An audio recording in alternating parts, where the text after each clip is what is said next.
How to sign up for Starbucks rewards. Hi everyone, this is Alana from Create, Login and Delete. Let's jump right into the video. First, open up any web browser you want and search for Starbucks rewards. Then from the search results, you want to select the very first website, which is starbucks.com/rewards. Now here, click on the Join Now option. Once you click on it, another page is going to open up, and here you will have to fill up your details to create an account. So start by entering your personal information. That includes your first and last name.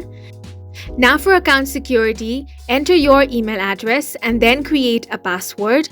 Make sure that you have all the criteria mentioned here on your password. Then if you have a Starbucks gift card, you can select this option, and then from here enter all the details such as your card number and security code. Now if you want to receive emails from Starbucks, you can check this box. Lastly, you want to check this box that says you agree to the terms and conditions of Starbucks reward, and then click on the Create Account option. Once you click on it, you will be successfully signed up for the Starbucks rewards, and that's it for this video. Please make sure to hit the like button and subscribe for more helpful tutorials.